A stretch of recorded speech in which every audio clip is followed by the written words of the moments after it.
Inspector Satish என் கழுத்துல தாலி கட்ட வந்தப்போதான் அவர் அந்த தாலிய வாங்கி என் கழுத்துல கட்டினாரு. ஆமாமா, கரெக்ட்.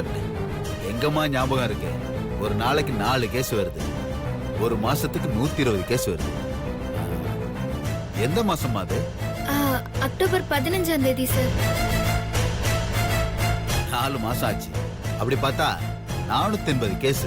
இதுல 1-2 தான் ஞாபகத்துல இருக்கு. சரி சொல்லுங்க, என்ன பிரச்சனை? அவன் உங்களை கை விட்டுட்டானா? எதுக்காக விடணும்? அப்படியெல்லாம் இல்ல சார். அவருக்கு என் கழுத்துல தாலி இருக்கிறதே ஞாபகத்துல இல்ல.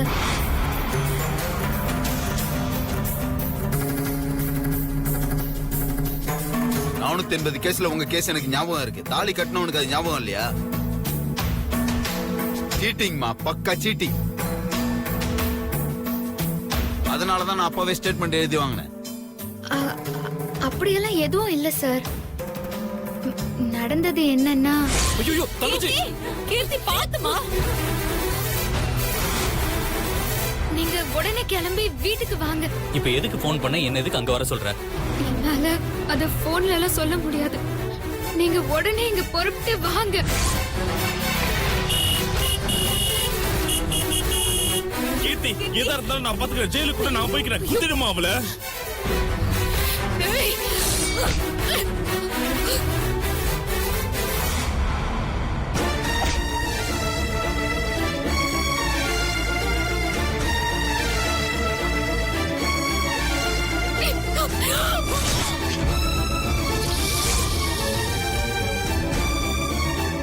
உள்ள இரு. ராம் கட்னதா சொன்ன தாலி இருக்கா? அவங்க கழுத்துல ராமகிருஷ்ணன் தாலி கட்டினது உங்களுக்கு தெரியும்னு சொல்றாங்களே, அது உண்மையா? என் கண் முன்னாடிதான் ராமாவை கழுத்துல தாலி கட்டினான். வெண்மதிக்கும் ராமகிருஷ்ணனுக்கும் திருமணம் தெருவில் நடந்திருப்பதாக சொல்லப்பட்டாலும் அதற்கான வலுவான ஏதாவது ஒரு ஆதாரத்தை வெண்மதி தரப்பில் கொடுக்க வேண்டும். இப்போ என் கழுத்துல அவரு தாலி கட்டினது உண்மைதான்னு நான் நிரூபிச்சாதான் மேற்கொண்டு கேஸ நடத்தி நான் நிரபராதின்னு நிரூபிக்க முடியும். ஆமா சார், நீங்க இந்த ஸ்டேட்மெண்ட் கொடுத்தாதா அதை கோர்ட்ல சப்மிட் பண்ணி இவன் மேல எந்த தப்பும் இல்லைன்னு நிரூபிக்க முடியும். அது மட்டும் எனக்கு கிடைக்கலன்னா நான் இதுல இருந்து தப்பிக்க முடியும்னு எனக்கு நம்பிக்கை இல்லை சார். ஏட்டையா சார், அந்த ப்ராப்ளம் சால்வ்ட் ஃபைல் ரெடியா? மொத்த ஃபைலுமா சார்?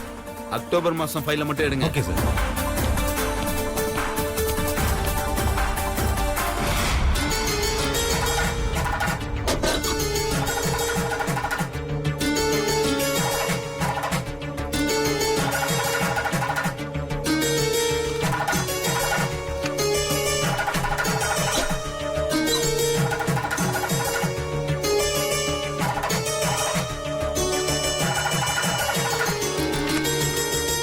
இதுல இருக்கா இல்ல அந்த மனுஷன் கீச்சு போட்டாரான்னு தெரியலையே.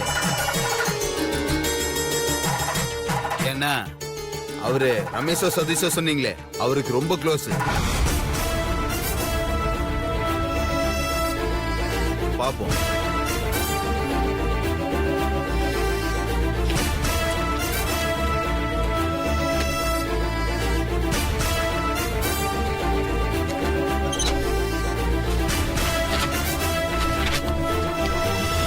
சார் ஓ, ஓகே சார்.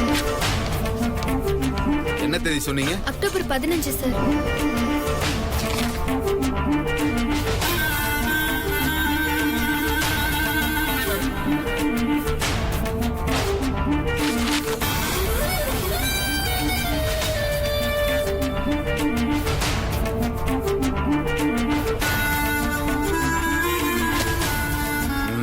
இருக்குமா?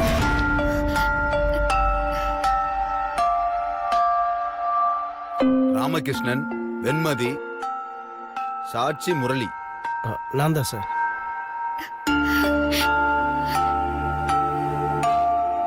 அத கோர்ட்ல நாளைக்கு நாங்க ப்ரொடியூஸ் பண்ணணும் சார். ஆமா சார், அந்த ஸ்டேட்மெண்டோட காப்பி கிடைக்குமா? அப்படிலாம் கொடுக்க முடியாது.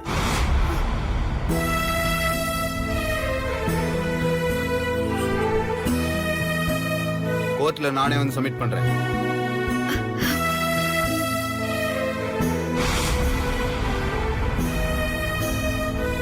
சிவில் கோர்ட் தானே? எப்பன்னு சொன்னீங்க? சார் காலையில் 10 மணிக்கு. கவலைப்படாம போங்க, நான் இதோட அங்க வந்துடுறேன். சார் காலையில் ஏதாவது உங்களுக்கு கால் பண்ணி ரிமைண்ட் பண்ணுமா சார்? ஒன்னும் தேவையில்ல, நீங்க 2 பேரும் தைரியமா போங்க. ஒரு நல்ல விஷயத்துக்கு ஹெல்ப் பண்றது எனக்கு மறந்து போகாது. நன்றி சார். ரொம்ப நன்றி சார். நாங்க பயந்துட்டே வந்தோம், அவர் கொடுப்பாரா மாட்டாரான்னு. உங்களுக்கு நல்லது நடக்கணும்னு இருக்கு. அவர் டிரான்ஸ்ஃபர் ஆகி நான் இங்க இருக்கேன். அவர் செஞ்ச தப்ப இப்ப நான் சரி பண்றேன். தைரியமா போயிட்டு வாங்க. சரி சார், கிளம்புங்க. வரேன் சார்.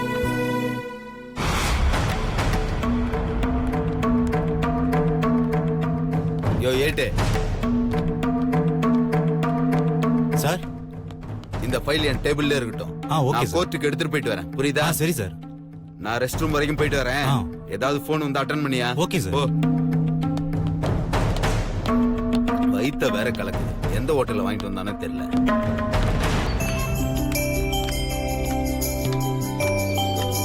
என் வாழ்க்கையில ஈஸியா ஒரு விஷயம் முடிஞ்சதுன்னா அது இதுதானே. ஆமாம்மா, கோர்ட்டில் கால் வச்சு குடும்பம் வழங்காதுன்னு சொல்லுவாங்க. ஆனால் நீ கோர்ட்டில் காலை வச்சதுக்கு அப்புறம் தான் உன் வாழ்க்கையை நல்லபடியாக அமைய போகுது.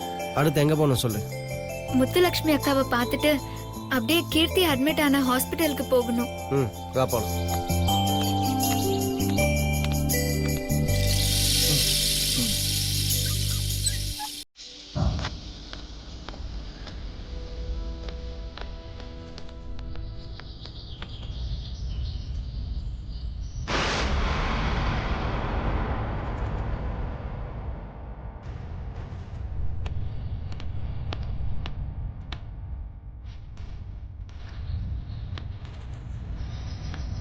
இவகிட்ட இப்படி ஒரு எவிடன்ஸ் இருக்கும்னு நான் கொஞ்சம் கூட எதிர்பார்க்கல.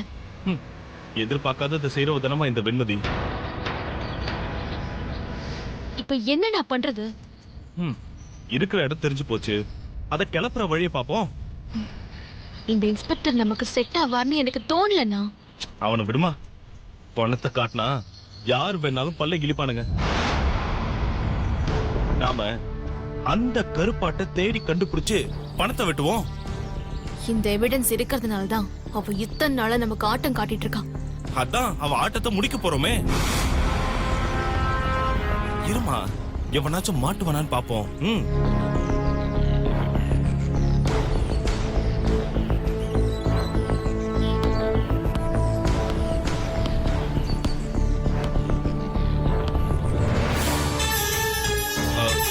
அம்மா, உங்ககிட்ட 2000 நோட் இருக்கா? எதுக்குண்ணா? இருந்தா அதுல கொஞ்சம் கொடுமா.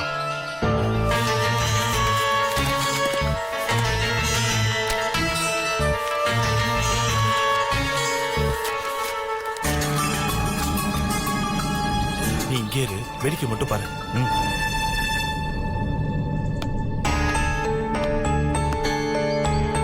சார், பணத்தை பத்தில நீங்க கவலைப்படாதீங்க சார். எவ்வளவு செலவானாலும் பரவாயில்ல. காசு பிரச்சனையே இல்லைங்க. சரி. என்ன ஒரு 5 லட்சம் ரூபாய் கேக்குறாங்களா? கொடுத்துருவோம். சரி, எவ்வளவு செலவானாலும் பரவாயில்ல. பணம் என்கிட்ட தான் இருக்கு. நம்மளுக்கு காரியம் தான் முடியணும்.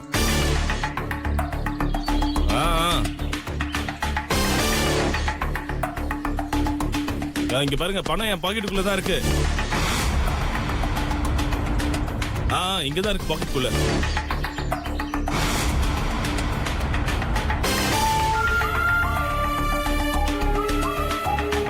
சரி, வேலை முடிஞ்சிடும்ல?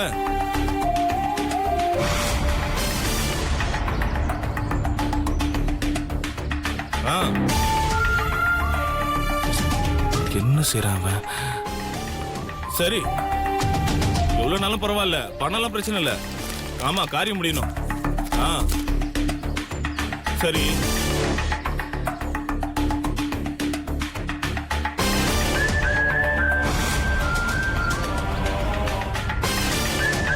முடிச்சிருவீங்கல்ல? இல்ல, நான் பணம் கொண்டு வந்திருக்கேன்.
என்ன ஏட்டையா கீழே கிடந்ததா? இல்ல சார். ஆமா. இது என்னோட தான், எடுத்துங்க. யார் யாருக்கோ கொடுக்குறேன், உங்களுக்கு கொடுக்க மாட்டேன்னா என்ன? இல்ல சார், வேணாம். அட வச்சுக்கோங்க சார். நான் ஒரு உண்மையை சொல்லட்டுமா? இல்ல, இதை யார்கிட்டயும் சொல்லிடாதீங்க சார். ஏற்கனவே கை நீட்டுறவனு என் பேரை டேமேஜ் பண்ணி வச்சிருக்காங்க. இப்ப பொறுக்கிறவன்னு சொன்னாலும் சொல்லுவாங்க. அப்படி சொன்னா பரவாயில்ல, அடுத்தவங்க பணம் கீழே விழுந்தா எடுத்து வச்சுக்கிறவன் சொல்லாம இருந்தா சரி. நீங்க சொல்லாதீங்க சார், எனக்கு அது போதும். சரி, அதை விடுங்க. உள்ள இருக்காரு இன்ஸ்பெக்டர், அவர் எப்படி? ஏதாவது ஒண்ணு கொடுத்தா காரியத்தை பண்ணி கொடுப்பாரா? அதுக்கு இன்னும் 4-5 வருஷம் ஆகும்.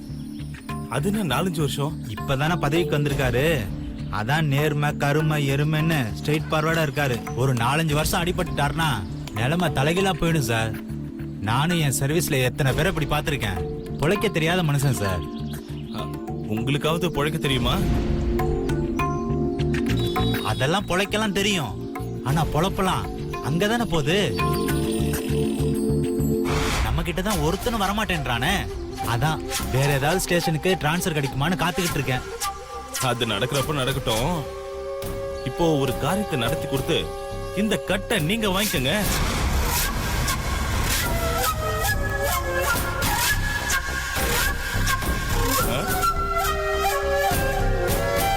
சொல்லுங்க, என்னால முடியுமான்னு பாக்குறேன். பெருசா ஒண்ணு இல்ல. இப்போ 2 பேர் வந்துட்டு போனாங்கல்ல. ஆமா, ஏதோ கோர்ட்டுக்கு எவிடன்ஸ் வேணும்னு கேட்டுட்டு போனாங்க. அந்த பேப்பர் எங்களுக்கு வேணும். இவங்க யாரு? இவங்க என் தங்கச்சி தான். நாளைக்கு அந்த பேப்பரை சப்மிட் பண்ண இன்ஸ்பெக்டர் கோர்ட்டுக்கு போறதா இருக்காரு. அவரு போட்டோம் விடுங்க, பேப்பரை மட்டும் எங்க கிட்ட கொடுத்துருங்க. அங்க போய் அதை காணும்னு கேட்டா? காணோன்னு என்ன கேட்டா நான் என்ன பண்ண முடியும்? நான் தான் ஃபைல் உங்ககிட்ட கொடுத்துட்டேன்னு சொல்லிடுங்க. கொஞ்சம் ரிஸ்க் தான். என்ன கேட்டியா? ரிஸ்க் எடுக்காம அவ்வளவு பணத்தை சம்பாதிக்க முடியுமா என்ன? பழைய ஃபைலு இருக்கிறது கொஞ்சம் பேப்பரு, கிழிஞ்சு போறதும் தொலைஞ்சு போறதும் சகஜம் தானே.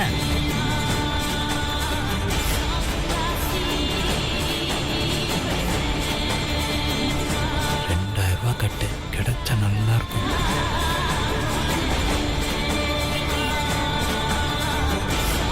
சரி, அது என்ன வருதோ நான் சமாளிச்சுக்கிறேன். முதல்ல பணத்தை கொடுங்க, மேட்டரை நான் முடிக்கிறேன்.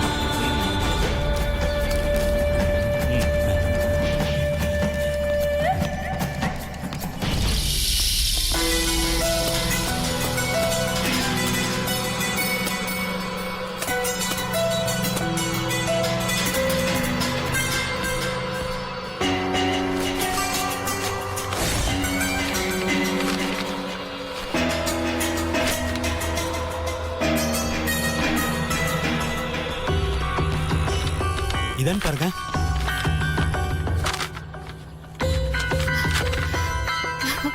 ஆமா, இதேதான். சரி, நீங்க இங்க நிக்காதீங்க, இன்ஸ்பெக்டர் பாத்துற போறாரு. முதல்ல இங்க இருந்து கிளம்புங்க. சரி, அண்ணா வாங்க.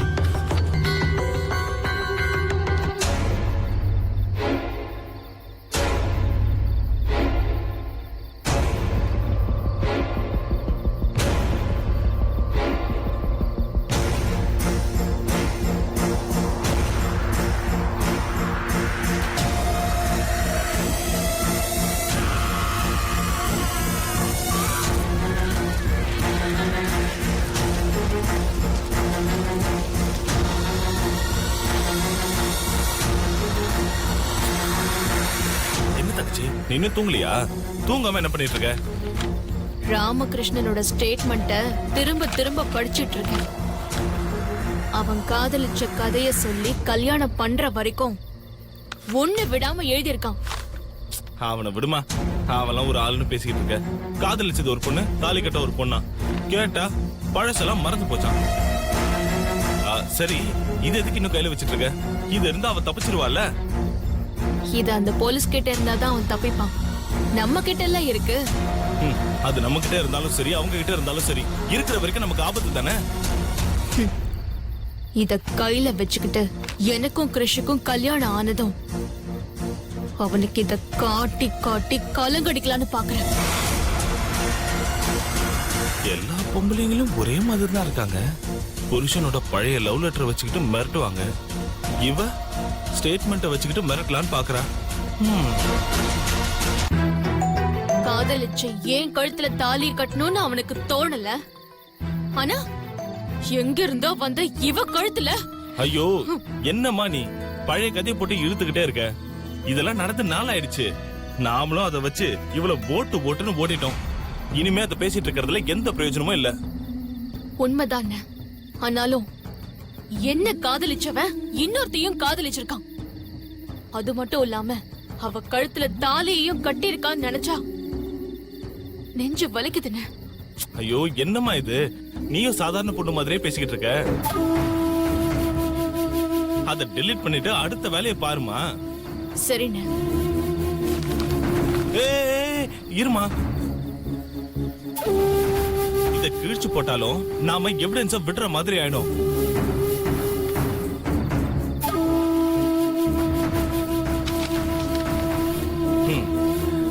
இத வச்சு கொளுத்திடு.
கதை இதோட முடிஞ்சிருச்சுமா. இதுக்கு இல்லாம அந்த கிராமத்து மின்னல் என்ன சொல்லி அவளுக்கும் கிருஷுக்கும் கல்யாணம் ஆயிடுச்சுன்னு கோர்ட்ல நிரூபிக்க போறான்னு பாப்போம். இன்ஸ்பெக்டர் ஸ்டேட்மெண்ட் எடுத்துட்டு வருவார்னு அவ ஆசையோடு காத்துட்டு இருப்பா. வேணும்னா இந்த சாம்பலை எடுத்துட்டு போய் அவகிட்ட கொடுத்து நெத்தில வச்சுக்கமான்னு கொடுத்துட்டு வருவோம்.